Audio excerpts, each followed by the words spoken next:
Minutos para llegar a las 11 de la mañana. Seguimos aquí en Buenos Días Iberoamérica. Tal y como anunciábamos a primera hora de esta mañana, de este programa, vamos a hablar ahora un poco de actualidad política, y es que en Venezuela se celebran dentro de poco elecciones. Para ello tenemos con nosotros a Noé Pernía. Muy buenos días. Buenos días, gracias a Periodista, ustedes. investigador. Buenos días. ¿Cómo está la situación política actualmente en Venezuela? Bueno, te podrás imaginar que a pocas horas, no vamos a decir días porque ya tenemos que hablar de horas, la tensión está en su punto máximo.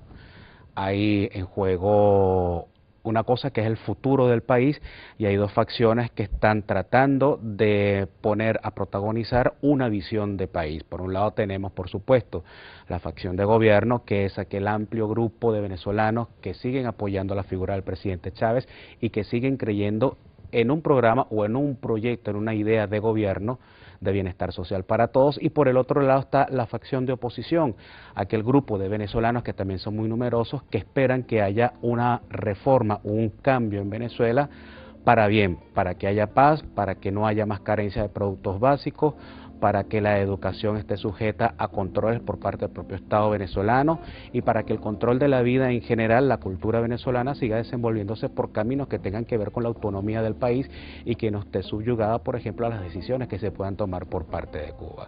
Lo que quiero plantearte con esto es que sí, estamos en una sociedad polarizada donde hay dos visiones, dos intenciones y dos momentos importantes que aspiran a un determinado país.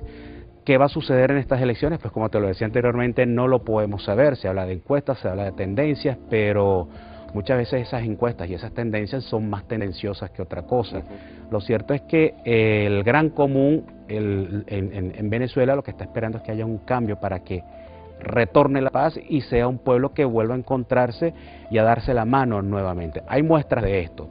Pareciera que los extremos radicales de uno y otro lado son los que predominan y los que protagonizan el espacio público, pero no es así. En el centro hay un cono de sombra de esa opinión pública, de esa gente que vive la cultura día a día, que aspira a otras cosas, lo que te decía anteriormente, que quiere paz, que quiere la unificación, el acoplamiento de criterios, de maneras de ver lo político, lo social, lo económico, entre lo que propone la oposición y lo que propone el chavismo. ¿Qué es lo ideal? Bueno, que definitivamente en Venezuela lo que suceda conduzca a que haya un acoplamiento del pueblo en general y que una parte del país reconozca a la otra. Que la ideología del gobierno, que los operadores propagandísticos del gobierno entiendan y sepan que hay una parte que no estando con el gobierno no tiene por qué ser suprimida como pueblo, como figura emblemática del país, como entidad de participación política, y que del lado de la oposición se entienda que un futuro en Venezuela sin contar con el chavismo de base, con ese proceso revolucionario que aún existe en la mentalidad de aquellos que militan en esa idea de gobierno, de aquellos que todavía creen en Hugo Chávez aunque esté muerto, que hay que contar en el futuro de Venezuela con esa gente para poder fomentar, para poder armar nuevamente ese rompecabezas que tenemos ahora que se llama Venezuela. Pase lo que pase, ¿las dos facciones respetarán la decisión de la ciudadanía de Venezuela? Sí, es que ya sucedió en octubre del año pasado. El 7 de octubre la oposición respetó la decisión final del Consejo Nacional Electoral. Independientemente de las diatribas, de las discusiones, de los acuerdos o los desacuerdos, siempre ha habido un respeto por las elecciones en Venezuela. Las ha ganado el presidente, las ha ganado en algunos momentos el partido político de gobierno, salvo aquel famoso referendo del 2007 que perdió el gobierno y que ganó la oposición, pero siempre los procesos electorales han estado allí para afinar un poco el concepto de democracia, para tratar de determinar el grado cero de democracia que tenemos, independientemente de las circunstancias. Por ejemplo, el tema de la libertad de expresión es delicado, de las circunstancias que pudieran indicar que en Venezuela, si hay una democracia, no es completamente una democracia al estilo occidental, como pudiéramos conocerla aquí en España o en otros países de Europa. ¿Es posible mantener un programa electoral como el chavista sin Chávez? Una de las pruebas que nos conducen a sospechar que un programa electoral del chavismo sin Chávez es imposible, y es precisamente toda esa cadena de discurso que ha venido enunciando Nicolás Maduro desde el mismo momento de la muerte del presidente. Fíjate que no se está hablando de un programa electoral, no se está hablando ni siquiera del proyecto de gobierno de Chávez. Los discursos en estos momentos están anclados en el nivel pasional del entendimiento de la gente, de sus seguidores. Hay un manejo de una serie de frases, se manejan palabras, digamos clics determinados por los cuales tú encuentras que no es un discurso dirigido a gente que piense la política en términos racionales, sino que la asimila, digo yo, desde mi espacio como investigador, lo asimila desde la telenovela. ¿Perdón? Desde el plano emocional. Desde el plano emocional, y ahí conecta, bueno, con, digamos, el perfil de espectador que hemos tenido en Venezuela a partir de la televisión masiva y este tipo de cosas. ¿Cómo puede cambiar Venezuela? Es decir, si, por ejemplo, las elecciones cortaran el proyecto chavista y se decantaran por la otra facción, ¿cómo cambiaría Venezuela? ¿Hacia dónde? Pues hay un espacio dentro de la sociedad que era el que yo te comentaba en un principio. Tenemos un espectro de pueblo en el cual hay dos momentos reales, los cuales de alguna u otra manera han tenido protagonismo, bien porque han sucedido cosas que se salen de los criterios de respeto a la participación política, bien porque han tenido una presencia excesiva dentro del espacio de los medios de comunicación, en estos momentos la hegemonía comunicacional del gobierno. Es decir, desafortunadamente desde hace mucho tiempo los radicalismos políticos, sociales en Venezuela son los que han tenido un protagonismo indebido, lo que no se conoce porque forma parte de aquellas voces que están invisibilizadas, que no podemos escuchar porque no tienen canales de difusión, es la gente que en el medio de ese espectro, simpatizando por una corriente o por otra, lo que quiere es que suceda lo que suceda. Después del 14 de abril haya nuevos circuitos de entendimiento, que haya una nueva plataforma para acoplar procesos de paz en el cual los chavistas y los opositores puedan verse. Esto es posible. Mira, viendo las imágenes, haciendo más o menos un estudio secuencial de lo que está sucediendo en Venezuela a través de los medios de comunicación, televisión, que es a lo que yo me dedico, tú te das cuenta que hay momentos importantes en los cuales pareciera que el cortocircuito desaparece y hay una conexión entre la gente de la oposición y la gente del chavismo. ¿Por qué digo esto? ¿En qué me baso? Viendo aquellas imágenes de manifestación y de fotografías y de pequeños clics que ruedan por los espacios de las redes sociales, que son importantes para fomentar identidad política, en donde hay acercamientos, hay abrazos, la gente se da la mano, se comparte, se sonríe y se baila. Son episodios que parecieran ser pequeños corrientazos dentro de ese gran concurso informativo de lo que está sucediendo en Venezuela, que nos permitirían deducir que sí, que en Venezuela lo que vaya a pasar, independientemente de que gane Capriles o Maduro, por lo menos dentro de la esfera del pueblo de Venezuela, es una intención para conseguir la paz. Creo que los radicalismos en estos momentos tienen un protagonismo indebido como te debía, pero eso pienso que puede desaparecer si nos apoyamos y si militamos todos como venezolanos, como ciudadanos de un solo país, en procesos de paz. Y como experto en comunicación, Noé, ¿cuál es el papel de los medios de comunicación en una campaña como esta? Pues los medios de comunicación están polarizados, eso lo vienen diciendo los informes de los observadores internacionales desde hace tiempo. El último que leí, el del 2006, por ejemplo, el del año pasado no he logrado hacerme con él, pero hay evidentemente una polarización, hablando de los medios masivos, específicamente la televisión generalista, en este caso, que es mi espacio de investigación, Venezolana de Televisión y Globovisión.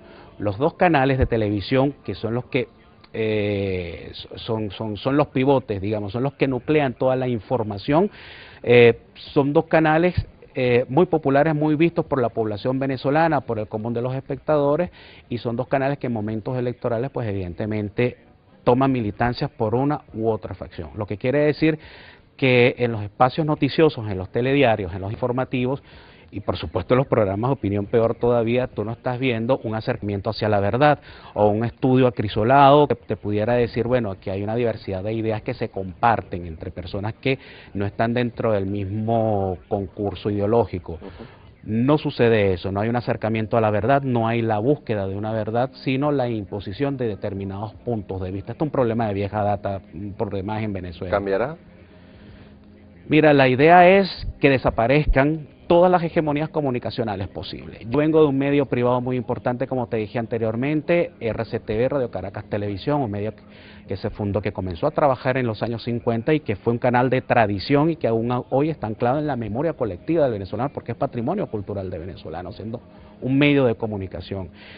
Ese canal en algunos momentos asumió posiciones con las cuales yo no estuve de acuerdo, y es que precisamente de lo que se trata es de romper todas las hegemonías comunicacionales y devolver la comunicación a la gente, al pueblo. El chavismo incluso ha tenido experiencias en esto muy importantes que nos pueden arrojar luces para que la gente se empodere de sus medios y evite la imposición de nuevas hegemonías. ¿Qué sucede en estos momentos? Hay una hegemonía comunicacional del gobierno.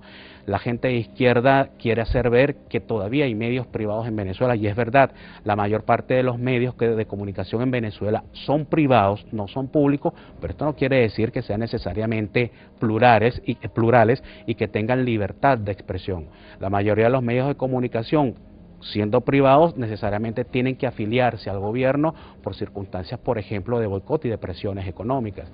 ¿Me entiendes? Si tú eres una radio o eres una pequeña televisora o una pequeña planta de televisión, para mantenerte necesitas el financiamiento de la publicidad que te paga el gobierno, que es uno de los primeros inversionistas, sobre todo en la situación que tenemos ahora en Venezuela, donde la empresa privada, la idea de empresa privada va desapareciendo para dar espacio a otro tipo de economía social. ¿Qué cambiaría en este sentido las elecciones? En este sentido, Enrique Capriles en su programa... ¿Quién cambiaría más las cosas en este sentido? ¿Quién cambiaría? ¿En qué sentido? ¿Qué persona, dependiendo del presidente que gane, quién pudiera dar a lo mejor una mayor libertad de expresión tal como...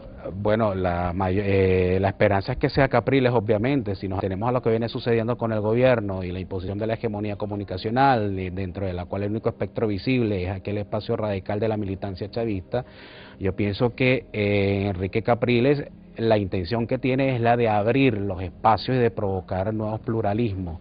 Le devolvería la señal a Radio Caracas Televisión. La esperanza es que devolviéndole la señal a Radio Caracas Televisión, RCTV, que es patrimonio cultural del pueblo venezolano, no sea devolverle el salvoconducto para generar nuevas hegemonías desde los espacios privados.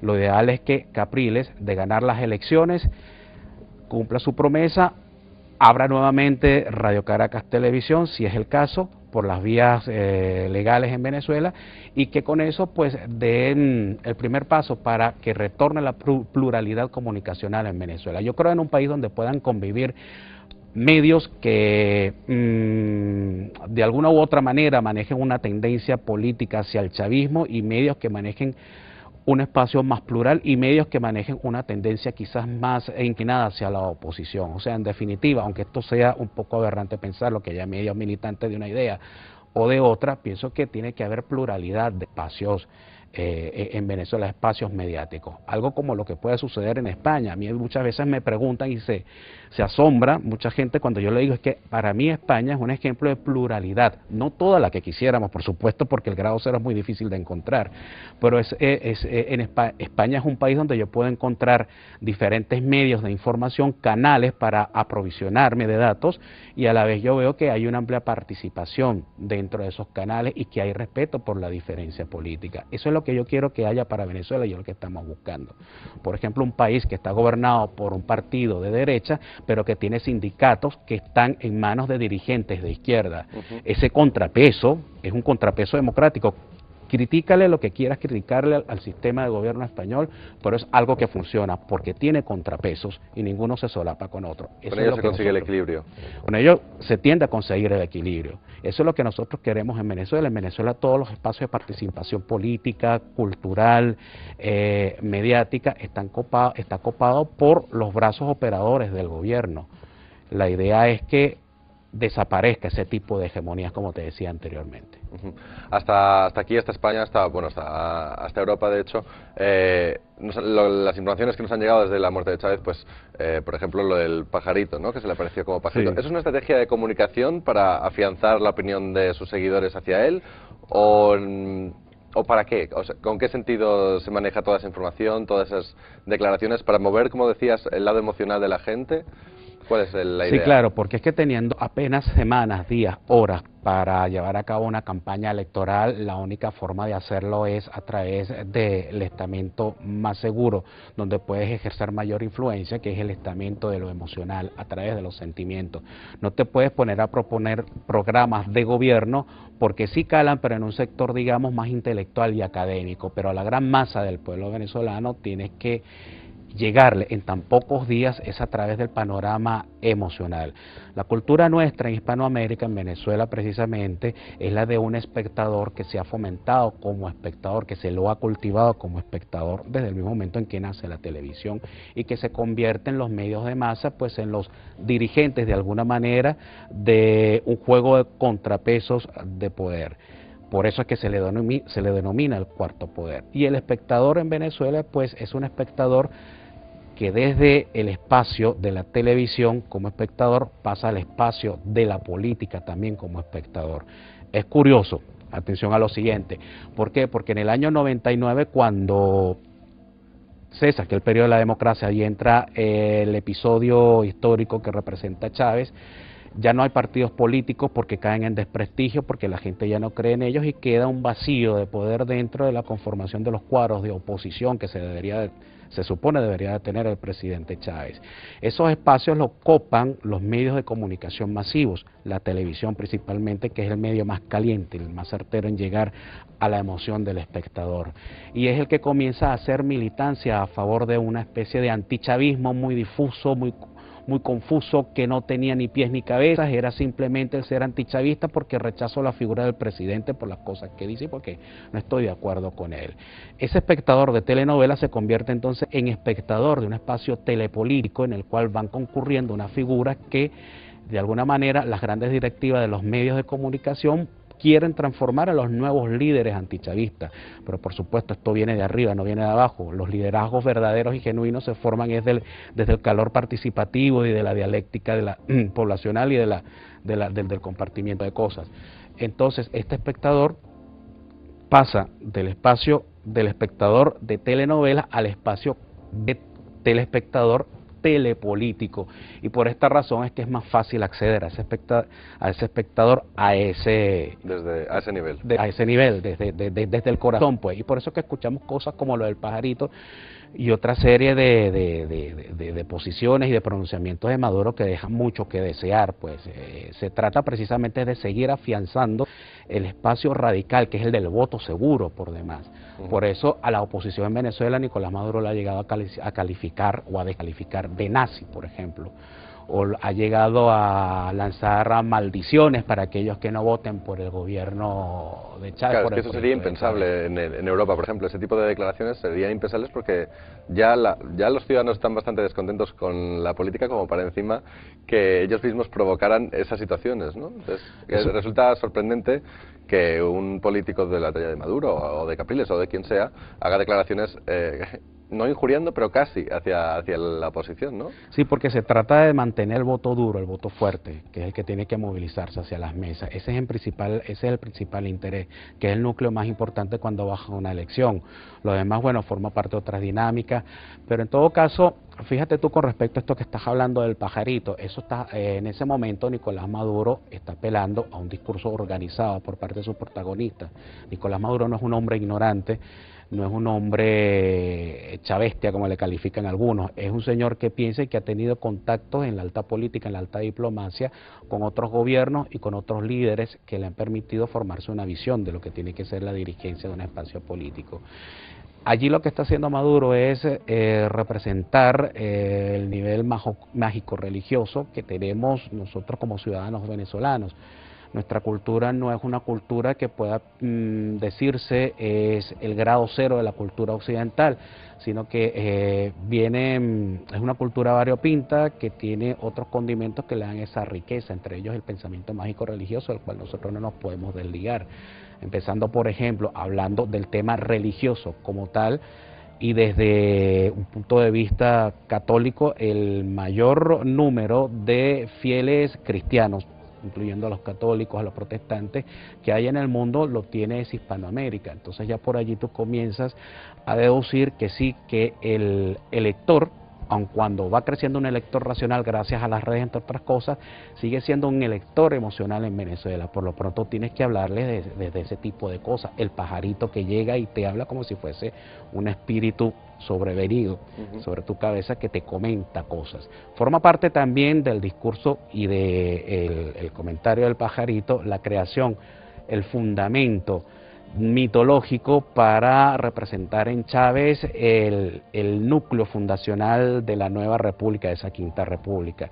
Y fíjate que es más o menos como surgen las cosmogonías en todas las culturas del mundo, ¿no? Antes de aparecer el gran líder o la figura mágico-religiosa no había nada, y es lo que ha venido vendiendo Chávez de su campaña el año pasado cuando estaba vivo, y es lo que ha retomado Maduro. Antes de la Quinta República todo era oscuridad, todo era un aquelarre, no había absolutamente nada, todo era maleficio. Aquí la piedra fundacional he sido yo, Hugo Chávez, y a partir de mí es que se abre la luz. Y eso es, por supuesto, un mecanismo muy reduccionista de la historia, porque no hay periodos completamente malos ni periodos completamente buenos. La democracia hizo sus aportes, y de esos aportes de la democracia es que surge Chávez. Venezuela, por ejemplo, es uno de los pocos países latinoamericanos en donde los hijos de las familias pobres pueden acceder a la formación militar en las academias. No sucede así, por ejemplo, en Argentina o en Chile, que es más o menos donde he podido conseguir información. De modo tal que el mismo Chávez es hijo de esa democracia, porque siendo pobre pudo acceder a una educación de calidad en las academias militares. Hablando de esto, el chavismo hoy en día, fíjate, estaba viendo ahora la noticia de la muerte de la Thatcher, hoy es el segundo día. La Thatcher es una figura tan controversial como el mismo Chávez, y la historia sobre la Thatcher todavía no se concluirá, no se terminará de escribir. Seguirá corriendo tinta. Corriendo tinta, y sobre Chávez también seguirá corriendo tinta, y tiene que seguir corriendo porque estamos todavía como que en el ojo del huracán y no podemos verlos desde afuera. Viéndolo desde adentro se te distorsiona mucho la vista, tienes que esperar a que se calme el huracán para poder analizar cuáles fueron los destrozos, qué fue lo que pasó y cuáles fueron los logros de ese periodo histórico. Que es importante, discúlpame que te interrumpa, porque últimamente no han hablado más del caso, pero quieren meter a Chávez en el gran panteón nacional, que es como esa especie de templo cívico-militar en donde están los próceres que fomentaron la gesta independentista, los que construyeron el Estado Nacional en el siglo XIX, y los que se supone deberían de ingresar por vías que en principio estudiaran cuáles fueron los verdaderos méritos para poder llevar a esa figura, los restos mortales de esa figura histórica en el Panteón Nacional, esa especie de templo. Además tiene que transcurrir bastante tiempo antes. Tiene que transcurrir 30 años según la ley, pero lo quieren declarar prácticamente santo súbito. Pero es que no, es que tienes que, claro, tienes que esperar, y además mucha gente dice, no, es que Chávez es un santo. Fíjate cómo hay un trasvase entre lo que debería de ser el mundo laico, en política y en democracia el mundo tiene que ser laico, el discurso y los circuitos tienen que ser laicos, y cómo se entrecruza con esto. De modo tal que es un retroceso pues en cuanto a la calidad democrática venezolana. ¿La facción militar qué papel juega en Venezuela? La facción militar, al igual que durante la época de la democracia, para muchos la facción militar sigue siendo un misterio. Nosotros no tenemos datos certeros que nos permitan decir con claridad una verdad acerca de qué es lo que está sucediendo dentro de lo militar. Hay personas allegadas que son voces muy serias, son portavoces y son líderes de opinión muy serios, que te van dibujando un panorama, pero que es un panorama que te aporta algunos datos con los cuales tú te puedes armar un mapa, pero que no te dan una idea concreta de qué es lo que está pasando dentro del espacio militar. Por ejemplo, pareciera que sí, que dentro de los uniformados, dentro del ambiente castrense, sí hay una tendencia a favorecer más que a Chávez, pues a una apertura para la recuperación de la democracia.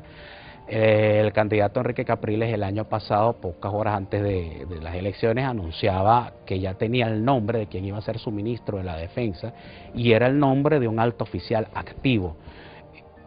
Lo dice el mismo candidato presidencial, quiere decir entonces que sí, que hay vasos comunicantes, pero que no conocemos obviamente porque tiene que manejarse en un secreto. Lo mismo sucedió durante el chavismo. Chávez viene de una izquierda militar que estuvo fraguándose al calor de los cuarteles, y de lo cual nosotros teníamos muy pocos datos. A nosotros se nos vendió la idea de una fuerza militar no beligerante, una fuerza militar que solamente se dedicaba a estar en sus cuarteles, a proyectar programas para la defensa nacional, pero era una fuerza militar no beligerante, y resulta que sí, que estaban pasando cosas. De hecho, el partido político militar de Chávez, el MR 200, lo fundan en el año de 1982. ¿cómo pudo suceder esta cosa? Bueno, es que definitivamente el espacio de lo militar, ¿sabes? Por la cuestión del secreteo y que es secreto de Estado, pues son muy pocas voces las que logran salir de allí, las que uno logra escuchar. Los militares en estos momentos, la gente lo piensa de la siguiente forma: hay un ala que representa Nicolás Maduro, que es el ala civil. Cosa buena que tiene Maduro, qué bueno que por fin, después de 14 años, tengamos un presidente civil, si gana Maduro, en el siglo XXI. Claro, por eso preguntaba, como a Chávez se llama comandante, que parece ser, da la sensación, ¿no?, de que el ejército y los militares siempre están del lado del gobierno y siempre van a hacer un poco, van a actuar en esa línea, ¿no? Van a estar reforzando un poco el papel del gobierno y no van a bajarse del carro por nadie. Entonces, a lo mejor, precisamente lo que tú dices, ¿no?, que tener ahora un presidente que es un civil, a lo mejor cambia esa visión, por lo menos. Sí, hay una facción, aparentemente sería la facción que está bajo el presidente de la Asamblea Nacional, que es Diosdado Cabello, que fue militar golpista también, que serían los más radicales. Qué curioso, porque hay áreas de la izquierda española que ven a Diosdado Cabello más bien como un representante de la ultraderecha, quizás por las conexiones económicas que tuvo con las grandes corporaciones y los grandes magnates y conglomerados durante su época como ministro de Infraestructura y de Obras Públicas en Venezuela. O sea, ahí tienes acceso a una cantidad de dinero y de información importante. Pero esto no es algo que lo podamos saber, el gobierno por supuesto lo rechaza.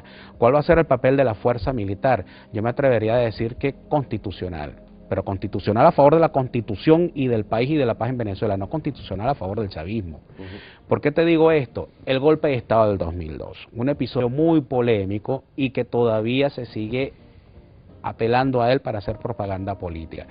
Fue un craso error en el cual las directivas comunicacionales de Venezuela, en connivencia con los grupos económicos, trataron de derrocar el gobierno del presidente Chávez.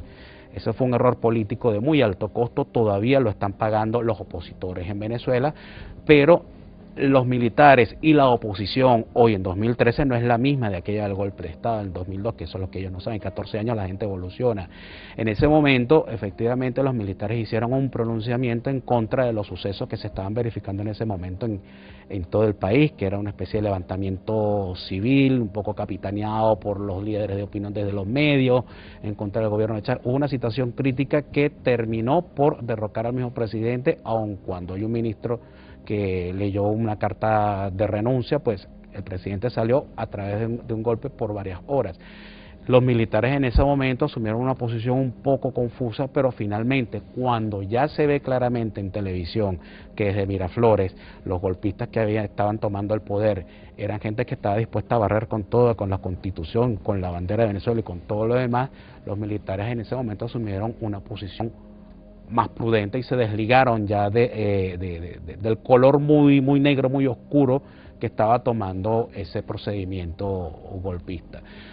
¿Por qué te cuento esto? Porque es que la idea que tenemos es que en Venezuela, si llega a ganar el presidente Maduro o llega a ganar el candidato Enrique Capriles, ambos son candidatos pero uno es presidente encargado, la posición de la Fuerza Armada en el caso de Capriles tendería a ser constitucional. No tienen otro remedio que ampararse bajo lo constitucional, porque es una herencia de la cultura democrática además. ¿Qué otros problemas se puede encontrar el líder que gane las elecciones? Es decir, por ahora hemos hablado de la libertad de expresión y de los medios de comunicación. ¿Qué otros problemas, qué otras crisis, qué otras cosas tiene que solucionar un futuro líder de Venezuela? Lo primero que sufre el venezolano es la inseguridad y lo segundo, la carencia de productos básicos. Con respecto a la carencia de los productos básicos, hay algo que es noticia de último momento, que está preocupando mucho a las mujeres venezolanas. Yo no me imagino, por ejemplo, a una mujer dentro de la cultura occidental, una mujer europea o una mujer en Hispanoamérica usando toallas sanitarias ecológicas que están hechas con una especie de material que no es de la misma calidad ni es del mismo contenido de las toallas sanitarias que usan las mujeres tradicionalmente. ¿Por qué toco un tema como ese, que es de la intimidad femenina, el de la toalla sanitaria? Bueno, porque en Venezuela, a raíz de la supresión de la libertad económica, del control de comercio, de la supresión de la libertad de empresa y de la propiedad privada, suceden este tipo de cosas como la carencia de productos básicos, comienzan a desaparecer de los anaqueles de los supermercados cosas que son habituales tener en casa, entre ellas pues productos de limpieza, y por esta razón es que se inventan el tema de la toalla ecológica para preservar el ambiente y salvar al planeta de la contaminación, y es mentira. Es un mecanismo de control sobre la propiedad privada para dar cabida a otro proyecto de economía social y comunal, como le llaman ellos, en el cual los medios de producción estén en manos del Estado, y a través de ahí es que el Estado controla aún más a una población que va a depender desde el estómago de lo que decida el papá Estado. Entonces, te había mencionado dos cosas: la inseguridad y el problema de los productos básicos, de la carencia de productos que necesitamos para vivir a diario. Te comenzaba hablando de la toalla sanitaria, pues porque es algo que nos ha golpeado mucho. Todos tenemos hermanas, madres, esposas, claro, en Venezuela. Entonces tú te preguntas, bueno, pero ¿por qué razón mi familia, después de tanto tiempo de tener un nivel, tiene que bajar por circunstancias extrañas? La carencia de productos básicos se refleja también en otras cosas, como la harina pan, que es un producto que usamos nosotros para hacer el plato típico de la arepa, que es un pan popular y de alto consumo en Venezuela. Los anaqueles en los automercados, te estoy contando esto porque es la mejor manera de que el espectador que nos está viendo lo entienda. Imagínate que tú vas a cualquiera de los automercados o de los abastos de los negocios alimenticios de los chinos que hay en Madrid, y te encuentras con los anaqueles vacíos, no hay absolutamente nada, hay dos o tres cositas. Ese es el panorama que se está viviendo en Venezuela por la escasez. El consumidor se está adaptando, se está acostumbrando a hacer largos peregrinajes para conseguir esos productos básicos. Es decir, si yo aquí en Madrid voy a hacer mercado, voy a hacer la compra, yo voy a un solo mercado, dependiendo de los precios yo analizo, pero si me muevo por varios mercados es porque estoy haciendo un análisis de precios. Y además están cerca. Y además están cerca. En Venezuela no, en Venezuela tienen que hacer peregrinaje porque hay productos que no se encuentran en ningún lado. Medicinas, por ejemplo. La gente ha llegado a protagonizar incluso pleitos por hacerse por una caja de medicinas, porque yo llegué primero y la compro yo, no, yo llegué primero y la compro yo. Ese tipo de cosas se están viendo en Venezuela porque hay control sobre las medicinas también, y hay carencia de medicina, cosa que es muy grave. Entonces, lo que tiene que hacer el próximo presidente de la República es recuperar de alguna manera el circuito comercial para que vuelvan a fluir los bienes y servicios, y para que vuelvan a reaparecer los productos en los sitios donde la gente va a comprar, los que son los productos que necesita. Yo no te estoy hablando de lujo, no te estoy hablando de jamón pata negra, ni de vino, ni de champaña, te estoy hablando de productos básicos: el pollo, la carne, la harina, los granos. Y por otra parte, el tema de la inseguridad. En 14 años de gobierno chavista, en Venezuela hay una cifra que es terriblemente preocupante, y es la de 18.000 muertes violentas. La cultura en Venezuela, la cultura ciudadana declina, tiene un declive que es hacia lo violento. ¿Por qué? Porque hemos tenido durante 14 años, en principio, un presidente que ha manejado la diatriba, el lenguaje militar, la confrontación y el insulto como manera de relacionarse, entre comillas, con la oposición en Venezuela, y como manera de aniquilar la identidad simbólica de los opositores en Venezuela. Eso, por supuesto, trae consecuencias en el cambio de la idiosincrasia del venezolano. El venezolano en estos momentos es una persona que puede ser tan huraña como agresiva en determinados momentos, porque es el cultivo lingüístico que ha tenido a través del presidente de la República y la difusión de medios. Uno en la calle puede darse el lujo de hablar como quiere y le venga el real gana, pero un jefe de Estado tiene que cuidarse mucho de las palabras que dice. Esto, de alguna manera, lo comento desde mi espacio comunicacional como investigador, que es lo que me compete, el discurso del presidente de la República es el primero que ha provocado que en Venezuela la cultura ahora sea la violencia, o la cultura bizarra o la no cultura sea la violencia. El circuito de relaciones del venezolano sea a través de la violencia, y eso es lo que provoca que haya una alta tasa de homicidios, porque quizás los problemas no se pueden resolver a través del diálogo, de la palabra, sino que se resuelven a través de ese machismo también que tenemos muy impectore, que ha crecido a raíz del crecimiento mismo de la violencia. O sea, yo soy un macho y yo resuelvo las cosas así porque así es que me da la gana a mí de resolver. Y por supuesto que hay una alta tasa de impunidad, en principio porque los tribunales en Venezuela están dirigidos por jueces, están encargados a jueces que no tienen los cargos, no son jueces nombrados, sino que están en cargos temporales. Un juez en cargo temporal significa que no tiene la misma capacidad de acción que un juez con un cargo que esté ejerciendo el cargo oficialmente como tal. ¿Por qué? porque se le ofrece siempre el chantaje, se le pone delante del chantaje de que tú decides a favor de esto que yo te estoy diciendo que tienes que decidir, o si no, nunca vas a tener la titularidad de tu cargo. Eso ocurre en Venezuela y por esta razón la justicia es blandengue y la justicia pues tiene cara, en la cara del gobierno rojo. En Venezuela se deciden los casos y en principio se estudian los casos en tribunales que sean beneficiosos a los factores de poder. Esto, tú me preguntabas, pues los temas principales que tiene que resolver el nuevo gobierno, pues son precisamente esto: la inseguridad a través de sanear la administración de justicia, a través de lograr, por ejemplo, políticas públicas conducentes a que la gente recupere sus espacios públicos como el alumbrado público. En Venezuela en estos momentos hay por lo menos un apagón diario en el país. La gente sufre mucho por esto, porque se te dañan los electrodomésticos, por las cargas y sobrecargas de electricidad y porque se te dañan los alimentos que tienes en la nevera, pues te estoy hablando de apagones de horas. En Venezuela hay problemas con respecto a esto porque no ha habido mantenimiento en las instalaciones eléctricas, porque no ha habido meritocracia que te permita que gente con conocimiento lleve a cabo la gerencia del mantenimiento de los servicios públicos, sino gente que milite, que hace la mano y diga: yo estoy con Chávez, yo voy a Chávez, bueno, tú eres el que me vas a dirigir la presidencia de un instituto o el Instituto de Aguas, etcétera. Entonces, volviendo al tema de la recuperación de los espacios públicos para que la gente vuelva a encontrarse en la calle, pero para que pueda encontrarse en la calle tiene que tener unas condiciones mínimas de movilidad, y uno de ellos es el servicio eléctrico para el alumbrado ciudadano, para que pasen cosas como las que vivimos en Madrid. Los inmigrantes que vivimos en Madrid apreciamos mucho Madrid, apreciamos España. También. Claro, y porque podemos contrastar, pues, o sea, yo voy a Venezuela y yo no puedo salir después de las 7 de la noche porque no hay alumbrado público y porque es la hora en la que la delincuencia actúa con más impunidad.